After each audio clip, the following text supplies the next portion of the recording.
Students, अभी आपकी थोड़ी आज क्लास लेट स्टार्ट हो रही है। वो कुछ नेटवर्क की प्रॉब्लम थी तो कनेक्ट नहीं हो पा रहा था, नेटवर्क प्रॉपर नहीं आ रहा था। अब ठीक है तो अपन आगे स्टार्ट करते हैं। वर्ड प्रॉब्लम्स जैसा अपन ने लास्ट टर्न पे कंटिन्यू किया था। मिसलेनियस प्रॉब्लम्स अपन कर रहे थे लास्ट टर्न पे, तो मिसलेनियस से प्रॉब्लम्स को आगे कंटिन्यू करते हैं।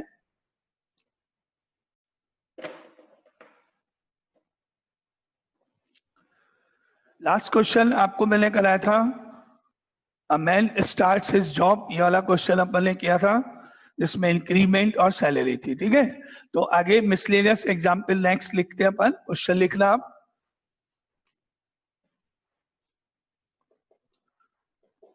A person invested some amount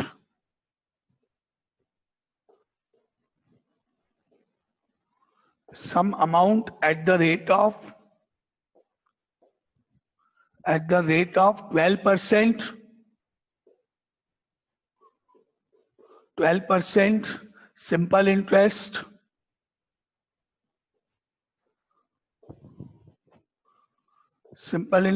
and some other amount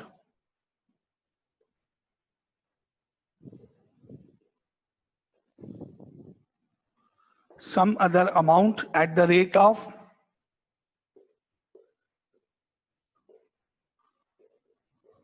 10% simple interest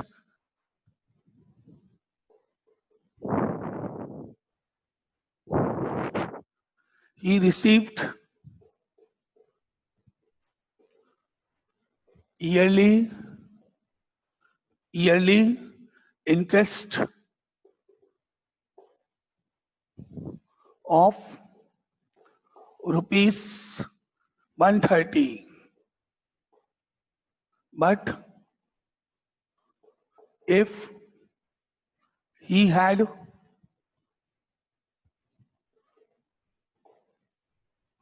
interchanged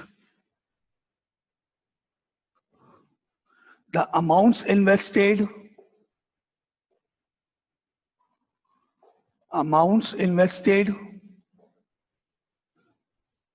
he would have received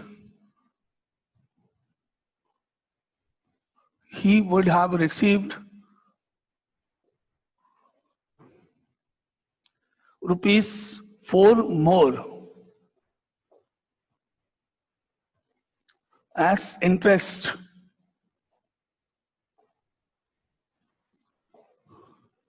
How much amount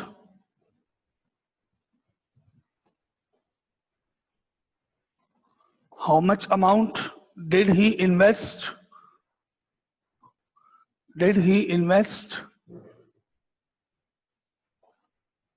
at different rates? ये आपका क्वेश्चन है, ये क्वेश्चन लिख लो। इधर क्वेश्चन में आपको दिक्कत तो नहीं है ना लिखने में? बता देना अगर कोई दिक्कत है तो।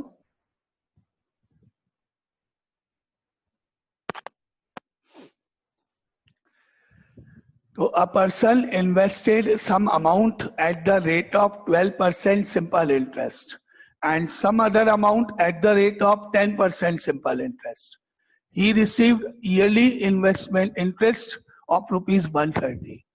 तो मान लेते हैं let the person invested x rupees at the rate of 12% and y rupees at the rate of 10%. Let the investments be x rupees and y rupees respectively.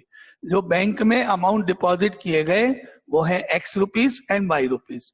एक बैंक में 12% की रेट है, इंटरेस्ट रेट है, दूसरे bank में 10% की rate है, yearly rate है, एक साल का अपने को देखना है ना।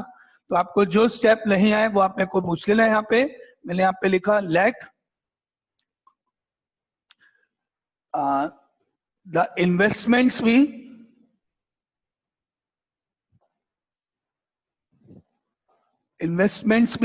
x rupees and y rupees respectively. ठीक है, मतलब फर्स्ट टाइप का जो अकाउंट है जिसकी रेट 12% है उसमें x रुपीज, सेकंड में y रुपीज इन्वेस्ट किए गए। अब मैंने कैलकुलेट किया interest for the first investment, interest from the second investment. Interest कितना मिलेगा मुझे फर्स्ट इन्वेस्टमेंट में, जहां मैंने x रुपीज इन्वेस्ट किए गए एट द रेट ऑफ 12%, और जो टाइम है वो 1 ईयर है। ईयरली आपको क्वेश्चन में नजर आएगा, ईयरली। तो मैंने क्या लिखा यहाँ पर, now interest received, interest received principal x rupees multiply by rate 12% first part से, परसेंट के कारण upon 100, multiply by time 1 year, yearly पूछा लिखा हुआ आपके सामने यहाँ पे।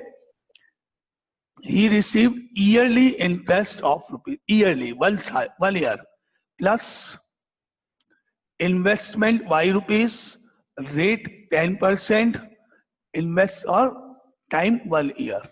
Principal into rate into time.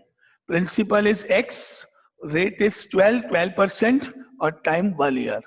ठीक है। Now any doubt step में किसी को? क्या कहते हैं अपन, कैसे निकालते हैं इंटरेस्ट मालूम है आपको? Principal into rate into time. Principal मैंने लेट किया x rupees for the first investment, for second investment y rupees, for second scheme y rupees, and rate question में गिवन 12%, 10%, टाइम अगेन क्वेश्चन में given 1 year, 1 year. Formula calculate किया, add किया, total interest मेरे सामने आ रहा है। अब ये total interest according to question 130 के इक्वल होना चाहिए। देयरफॉर आप चाहो तो 12 और 100 को, 10 और 100 को कट करके सिंप्लीफाई भी कर सकते हो, और मैं इसको ऐसे ही रहने दूं तो अपॉन में मेरा एलसीएम जो है वो इजी हो जाएगा, 100 का 100 आ जाएगा। इसलिए मैंने इसको सेम रख के क्या लिखा, 12x प्लस 10y अपॉन 100, या अभी ऐसे ही 12x upon 100 plus 10y upon 100 and given is equal to 130। ठीक है। अब जो डिनोमिनेटर में आपको 100 नजर आ रहा है वो आप एलसीएम लेके क्रॉस मल्टीप्लाई कर दो, 130 के आगे 2 जीरोस आ जाएंगे। क्या मिलेगा आपको, 12x plus 10y is equal to 13,000। आपकी इक्वेशन 1 फॉर्म हो जाएगी, 12x plus 10y is equal to 13 के आगे 3 जीरोस। इसको ऐसे ही छोड़ दो बिना सिंप्लीफाई किए, क्योंकि आपको बाद में सेकेंड इक्वेशन भी तो इसी टाइप से मिलेगी, इसलिए इजी हो जाएगा। तो ये आपकी इक्वेशन 1 फॉर्म हो गई। आपको यहां तक कोई चीज नहीं समझ में आई, कोई डाउट तो आप मुझसे पूछो पहले। क्या ये आपको क्लियर स्टेप यहां तक सबको? ठीक है। अब अपन आगे मूव करने जा रहे हैं स्टेप नंबर 2, इक्वेशन 2 बनाने जा रहे हैं। वो इसको देख के अपन डायरेक्ट बनाएंगे। देखो क्या लिखा है, but if he had interchanged the amounts invested, अगर उसने इंटरचेंज कर दिए अमाउंट इन्वेस्टेड, तो सिंपल सी बात, ये 10 इधर और ये 12 इधर चला जाएगा। बस डायरेक्टली अपन बनाएंगे सिमिलरली करके। इंटरचेंज मतलब दोनों फिगर्स इधर से उधर इंटरचेंज हो रहे हैं। ये फिगर इधर चला जाएगा क्योंकि यहाँ 10% आ जाएगा, यहाँ 12% आ जाएगा। 10x प्लस 12y हो जाएगा और इक्वल टू ₹4 मोर। यहां से देखना, पहले उसमें नहीं 4 ऐड करना, पहले इसमें ₹4 मोर। यहां से देखना, ये 12 इधर जाएगा, ये 10 इधर जाएगा, इधर हो जाएगा 10x बाय 100 प्लस इधर हो जाएगा 12y बाय 100 और इधर ₹4 ऐड होके 134। ठीक है, मैं लिख रहा हूं डायरेक्ट, अगर नहीं आए तो बोल देना। सिमिलरली करके अपन डायरेक्ट इसको देखते हुए इक्वेशन लिख रहे। नाउ सिमिलरली इक्वेशन 2 फॉर्म कर रहे हैं।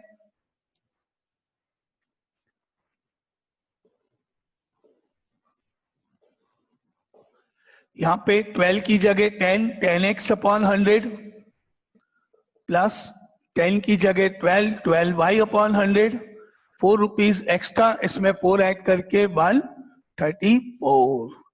ठीक है। अब आप बोलो अगर आपको ये पार्ट समझ में नहीं आया है तो कोई डाउट अगर आपको इस इक्वेशन में है, इस सेकेंड पार्ट में, तो आप पूछ सकते हो। Any doubt? अब आप इस 100 को, डिनोमिनेटर को उधर राइट साइड में मल्टीप्लाई कर दो, 13400, 13,400 हो जाएगा उधर, और ये आपकी इक्वेशन नंबर 2 कहलाएगी। क्या बन गई इक्वेशन 2 आपकी? 10x plus 12y is equal to 13,400, equation number 2। Clear सब यहां तक सबको? ओके, अब हम इनको सॉल्व करने जा रहे हैं। तो इक्वेशंस लिखते हैं एक के नीचे एक। Equation 1 is 12x plus 10y is equal to 13,000। इसके नीचे equation 2 10x plus 12y is equal to 13,400। अब दोनों इक्वेशंस को अगर आप ऐड कर देते हो पहले तो, क्योंकि आपको मालूम है इनको इजी मेथड, एलसीएम भी ले सकते हो आप चाहो तो, ऐसा कुछ नहीं है, एलसीएम लेके भी आप सॉल्व कर सकते हो। चलो अपन इसको 12 और 10 का अगर आपने एलसीएम लिया तो 12 और 10 से 6, 5, 2 से 3, 6 इंटू 5 30 इंटू 2 60 एलसीएम होगा आपका। तो इसको 5 से इंटू करना पड़ेगा, इसको 6 से इंटू करना पड़ेगा। तो अपन चलो इसको मल्टीप्लाई बाय 5, इसको मल्टीप्लाई बाय 6 कर देते हैं, तो आपको मिलेगा 12 इंटू 5 60x, 10। यस सर, इसको हम एक बार सब्ट्रैक्ट करके और एक बार ऐड करके भी तो कर सकते हैं। हाँ बिल्कुल कर सकते हैं, वही मैंने बोला। अगर मैं इसको चाहूँ तो जो पहले अपना मेथड है, एक बार दोनों प्लस कर दें, एक बार दोनों माइनस कर दें, फिर जो रिमेनिंग आएगी उनको सॉल्व कर लें, वो भी मेथड सही है। और इसमें अगर आप चाहो, क्योंकि बहुत ज्यादा कैलकुलेशन है, बहुत ज्यादा नंबर्स नहीं है, तो आप इसको डायरेक्ट भी कर सकते हो, है ना। अगर वो करोगे तो पहले आपको प्लस माइनस फिर वापस सॉल्व, ये 4 स्टेप करने पड़ेंगे। और ऐसे भी कर, दोनों मेथड सही है, जो आपको इजी लगता है कैलकुलेशन में सॉल्व करने में, जो इजी लगता है ना। तो मैंने इंटू 5 अगर इसको किया तो 12 into 5 60x, 10 into 5 50y, 13 into 5 65, 3 zeros। अब 6 से 10 इंटू 6 60x, 12 इंटू 6 72y। अब 6 से देखो, 6 इंटू 4 24, 18 और 2 20, और 6 और 2 8 और 00। ये मेरी इक्वेशंस हो गई। ठीक है, इसमें कोई डाउट इस पार्ट में? अब मैंने इसको सब्ट्रैक्ट किया, sign change, negative negative negative cancel. 72 में से 50 गया, माइनस ऑफ 22y, और इसमें से ऊपर सब्ट्रैक्ट करूंगा, minus of 0 0, 4 minus 0 4, 10 minus 5 5, 7 minus 6 1। ये मेरे को स्टेप मिला।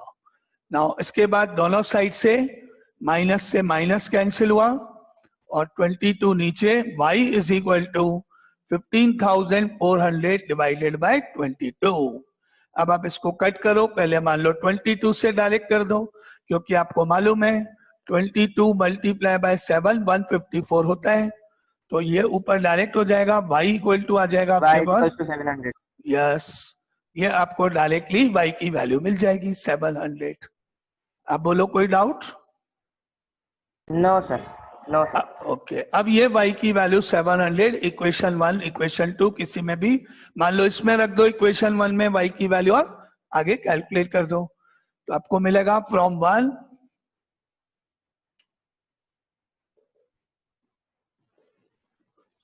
12x का 12x, 10 इंटू y की वैल्यू 700 इज इक्वल टू 13,000। अब ये 700 को इंटू 10 करोगे तो 7,000 हो गया, और वो 7,000 राइट में शिफ्ट कर लेना।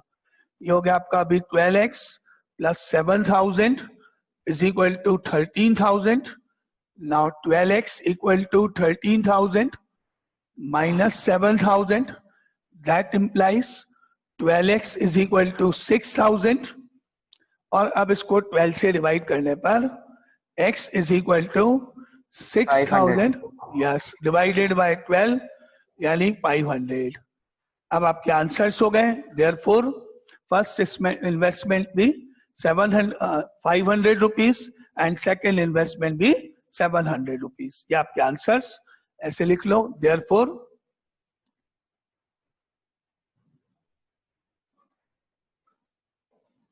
फर्स्ट इन्वेस्टमेंट इक्वल टू है 500 रुपीज एंड सेकेंड इन्वेस्टमेंट है 700 रुपीज। ये इस क्वेश्चन के answers.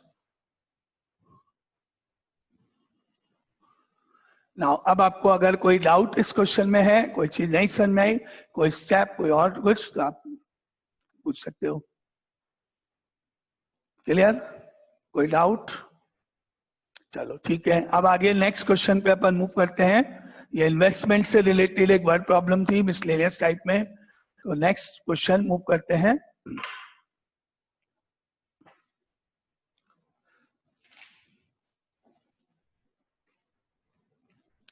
Next example is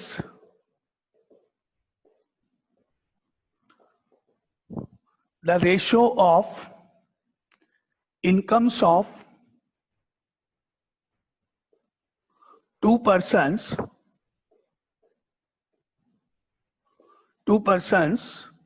is 9:7.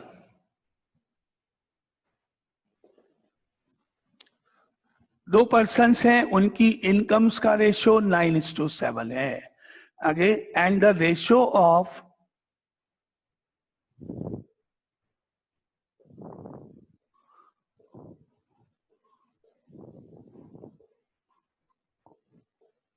There expenditures is 4:3 और उनके एक्सपेंडिचर्स का रेशियो 4:3 है। Now, if each of them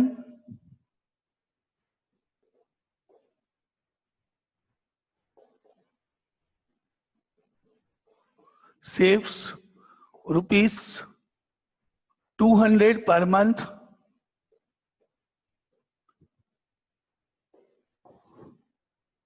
find their monthly incomes.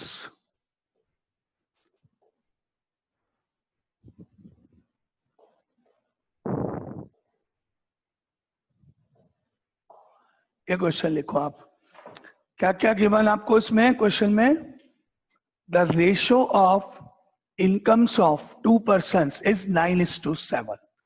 तो हम लेट करेंगे, अगर आपको रेशियो गिवन होता है तो हम इस तरह से लेट करें। Let the income of two persons be 9x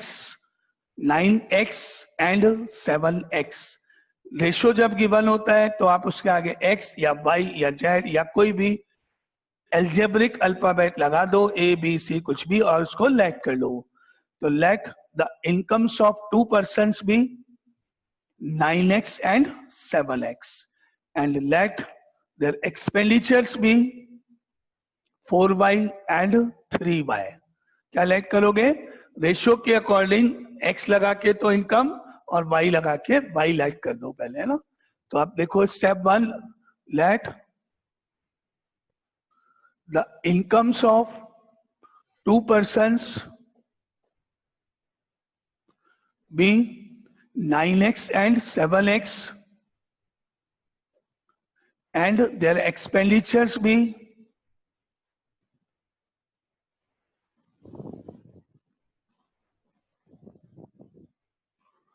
expenditures भी 4y and 3y।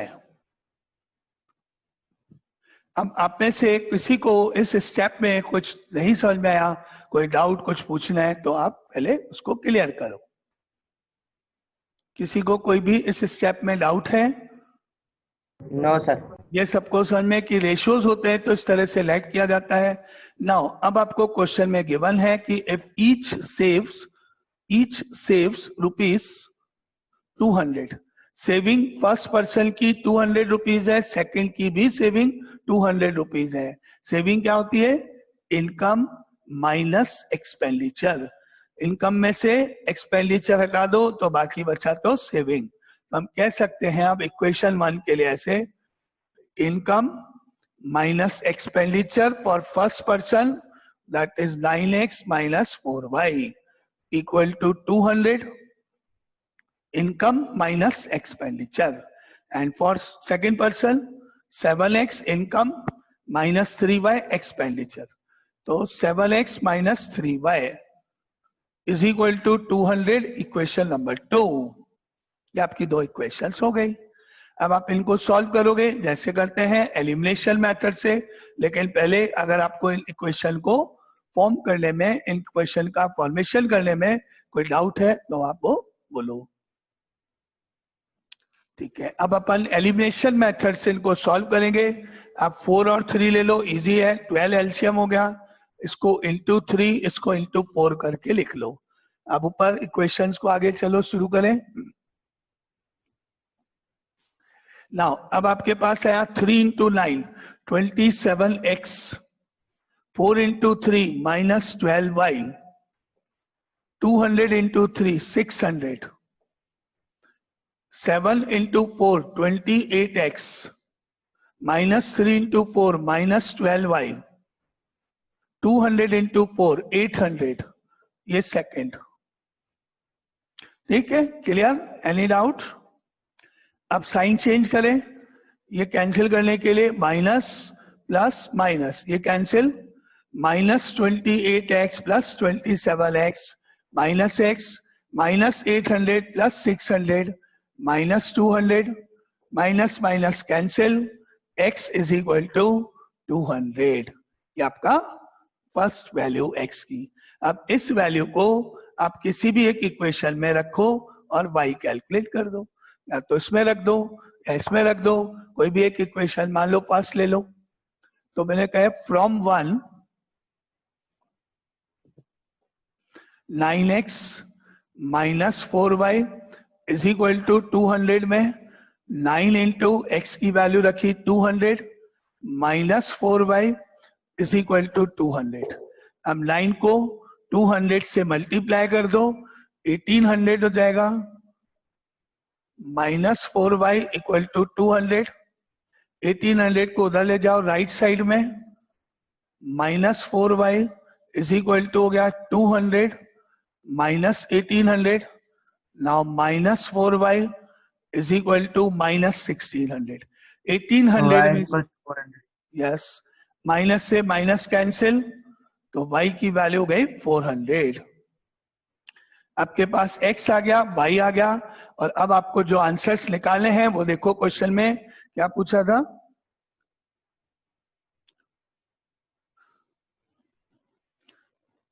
Find there monthly incomes. Incomes पूछी गई थी. अब आपने इनकम्स को लेट किया था,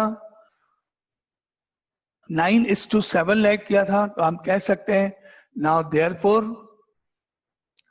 देयर इनकम्स आर 9:7 था. 9 इंटू एक्स की value 200, 7 into 200 that is rupees 1800 and rupees 1400 respectively. ये आपके क्वेश्चन के आंसर्स. अब आपको कोई डाउट है तो आप पूछो. Any doubt? ठीक है, आगे चले. Next question.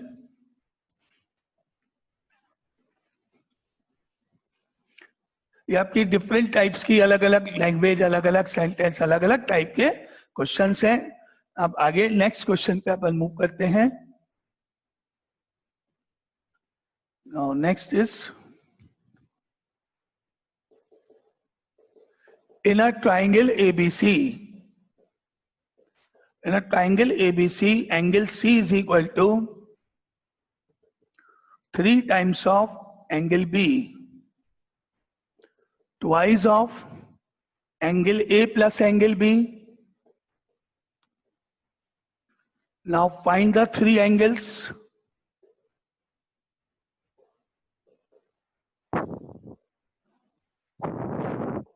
ये आपका क्वेश्चन हो गया. अब आपने क्या देखा? एक रिलेशन है एक ट्राइंगल में, एबीसी 3 एंगल्स हैं, उनके बारे में कुछ यहाँ पे रिलेशन है. Angle C is equal to 3 times of angle B. मान लेते हैं angle B is equal to X. Let angle B is equal to X, तो angle C is equal to 3x हो जाएगा। एक के बारे में अभी अपने को मालूम नहीं है, वो बाद में अपन वहां से कैलकुलेट करेंगे, क्योंकि अपने पास दो ही तरह के एक्स और वाई दो ही ऑप्शन है। अगर आपने एक एंगल एक्स मान लिया, दूसरा अपन देखते हैं। लेट बी एंगल को एंगल बी एक्स, देन इस रिलेशन से angle C is equal to 3x हो जाएगा। यहां तक क्लियर? यहां तक क्लियर? अब मैंने बचा हुआ एंगल, रिमेनिंग एंगल जो नहीं लिखा अभी तक, जिसको लेट नहीं किया, कौन सा, बी और सी हो गया, ए बच गया था, उसको मैंने वाई लेट कर दिया। लेट एंगल रिमेनिंग कौन सा, let angle A be Y. इस तरह से आपने तीनों एंगल्स यूज कर लिए, और इस लाइन को आप यूज ऑलरेडी कर चुके हो, ये तो आपने पहले यूज कर दिया, तो इसको खत्म। तो यहां तक आपको समझ में आया? अब मेरे पास क्या है, एंगल सी इसके इक्वल है। एक इक्वेशन में यहां पे इससे बनाऊंगा, और एक इक्वेशन आपको मालूम है कैसे बनाते हैं। We know that sum of the angles of a triangle is always equal to 180 degree. कहां से बनाऊंगा? We know that angle A plus angle B plus angle C is equal to 180 degree. एक इक्वेशन वहां से और एक यहां से, इधर से। Now because angle C is equal to twice of angle A plus angle B given. अब देखो एंगल सी की जगह तो 3x, 2 का 2, एंगल ए की जगह y, एंगल बी की जगह x। ठीक है? Any doubt? अब 2 को अंदर मल्टीप्लाई कर लो आप, तो ये हो गया 3x, 2y प्लस 2x, और फिर इस 2x को लेफ्ट में ट्रांसफर कर दो x की तरफ, तो हो गया 3x minus 2x is equal to 2y, और 3x में से 2x गया तो x is equal to 2y, और अब 2y को लेफ्ट में ले आओ, तो first equation x minus 2y is equal to 0। ये आपकी फर्स्ट इक्वेशन। आप पहले मुझे ये बताओ, यहां तक, इस पार्ट तक किसी को कोई डाउट? क्लियर? अब अपन आगे नेक्स्ट स्टेप में मूव करें, आगे चले। तो आगे आपके पास है we know that angle A plus angle B plus angle C, तीनों एंगल्स का सम 180 डिग्री होता है। वी नो दैट, है ना? उससे अपन नई इक्वेशन फॉर्म करेंगे, न्यू इक्वेशन बनाने जाएंगे। तो मैंने लिखा now we know that because we know that angle A plus angle B plus angle C is equal to 180 degree. That implies angle A की जगह पर आपने लेट किया था y, प्लस एंगल बी की जगह आपने लेट किया था x, प्लस एंगल सी की जगह 3x, और इज इक्वल टू 180 डिग्री।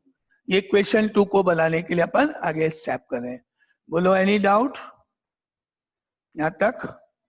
तो आपका पार्ट क्या हो गया? ये 3x plus x 4x, 4x plus y is equal to 180 degree.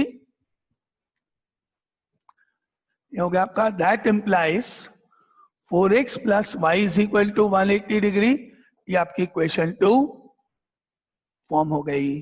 अब ये दोनों इक्वेशंस को साइमल्टेनियसली सॉल्व करेंगे एलिमिनेशन मेथड से। आप देखो यहाँ x है, यहाँ 4x है, यहाँ y है, यहाँ 2y। इसको अगर मैं इंटू 2 कर दूं, इस वाले पार्ट को, इक्वेशन 2 को, तो वो इसके जैसा आएगा, इंटू 2 यहाँ। अब आपने क्या लिखा? 4 इंटू 2 8x,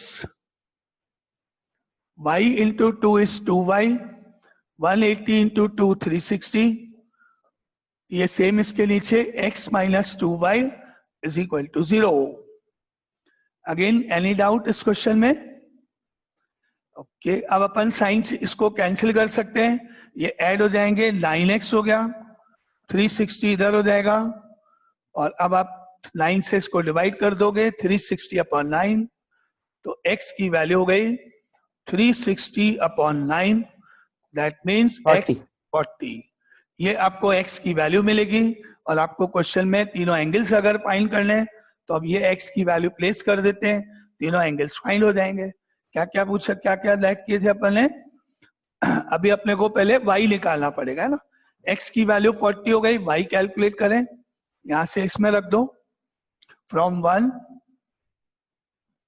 x की जगह 40 minus 2y is equal to 0, 2y को राइट साइड में ले जाओ, 40 इज इक्वल टू 2y, तो therefore y is equal to 20। 20। Yes. अब आंसर्स जो आपने एंगल लाइट किए थे उसके अकॉर्डिंग आपने लाइट किया था एंगल ए को तो y, एंगल बी को x और एंगल सी आपका 3x था। Now therefore angle A y के इक्वल था, y की वैल्यू 20 है तो एंगल ए 20 हो गया।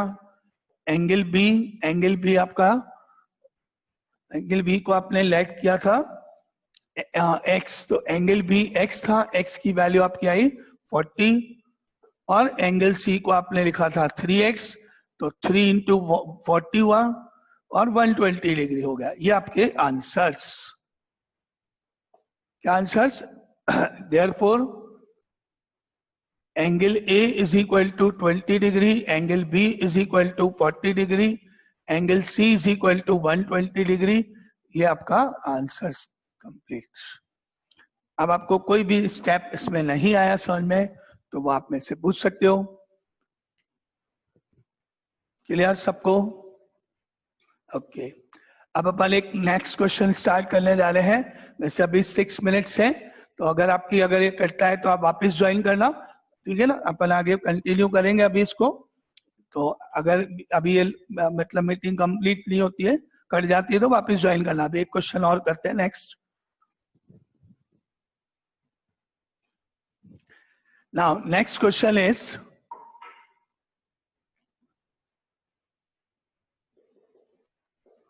find the 4 angles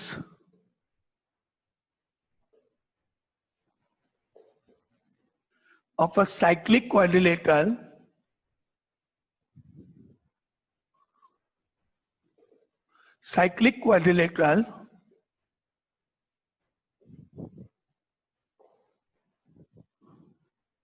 ABCD in which angle A is equal to 2x minus 1 degree, angle B is equal to y plus 5 degree, angle C is equal to 2y plus 15 degree, angle D is equal to 4x minus 7 degree. ये आपके पास angles हैं। Cyclic quadrilateral में क्या property होती है आपको मालूम है किसी को? अपोजिट एंगल्स का सम 180 डिग्री होता है। यस करेक्ट, अपोजिट एंगल्स का सम 180 डिग्री होता है। ए बी सी डी में एंगल ए और एंगल सी अपोजिट होते हैं, बी और डी अपोजिट होते हैं।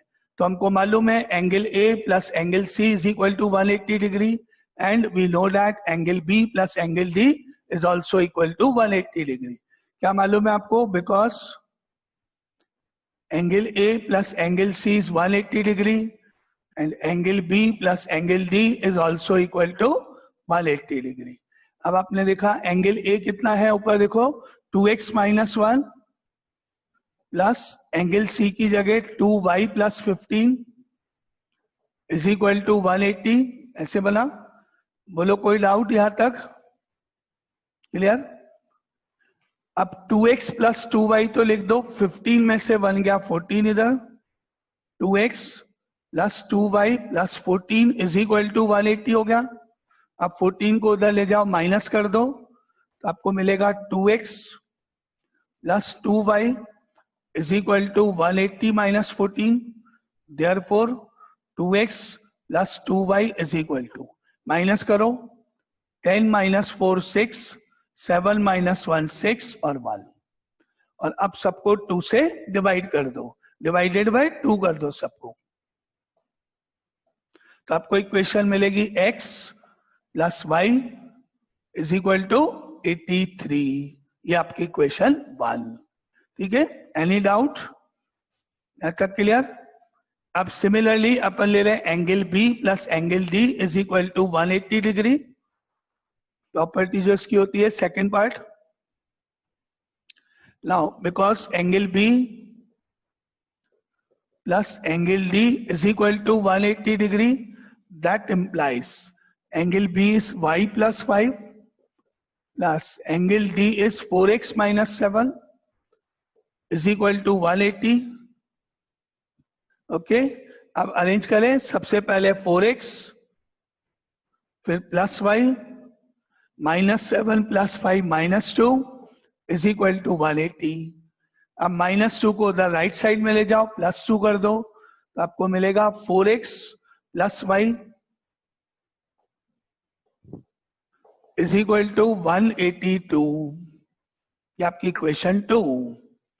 ओके, यहां तक कोई डाउट? अच्छा, अब अपन देखें यहाँ x है, यहाँ 4x है, लेकिन ये दोनों सेम ही है तो आपको मल्टीप्लाई तो करना ही नहीं पड़ेगा, डायरेक्टली अपन सॉल्व कर सकते हैं। तो अपन ने लिखा इक्वेशन 1 और इक्वेशन 2 एक के नीचे ये लिखी मैंने 4x plus y is equal to 182 और इसके नीचे x plus y is equal to 83। अब साइन चेंज, सब्ट्रैक्ट करें, इनको माइनस करें, cancel. 4x minus x 3x हो गया और इधर 12 में से 3 गया 9, 17 माइनस 8 9, 99 हो गया और 3 से डिवाइड करने पर x की वैल्यू हो गई 33। ठीक है, अब इस x की वैल्यू को किसी इक्वेशन में पर सेकंड किसी में भी रख दो। तो अपन मान लो इसमें रख रहे हैं x plus Y equal to इसमें। Now because x plus Y equal to 83, x की वैल्यू 33 रखने पर आपको मिलेगा y की value 83 minus 33। Now therefore y is equal to क्या मिलेगा 50। 3 minus 3 8 minus 3 y equal to 50। आ गई x और y की वैल्यूज, तो आपका क्वेश्चन के आंसर्स आ जाएंगे। ठीक है, तो अपन इसको अपना ऑलमोस्ट मतलब ये कंप्लीट भी हो गया, टाइम भी हो गया। आज अपन सिंगल रखेंगे, आज लेट शुरू हुआ था, अब नहीं तो फिर 8 बज जाएगी, तो अपन आज इतना ही करेंगे ना। ये आपका क्वेश्चन ऑलमोस्ट कंप्लीट हो गया। अब आपके आंसर्स देख लो क्या पूछे हैं। 1 मिनट बचा है, तो नहीं भी पूरा होता आप खुद ही कर सकते हो, तो दोबारा ज्वाइन करने की जरूरत नहीं है अभी आपको ना। अभी इसमें आपको पूछा गया था फाइंड द 4 एंगल्स, तो आप अब आंसर्स देखो। एंगल ए आपने लेट किया था 2x माइनस 1 था, x की वैल्यू 33, तो ये आपका 65 डिग्री हो गया। एंगल बी क्वेश्चन का पार्ट था y प्लस 5, 50 प्लस 5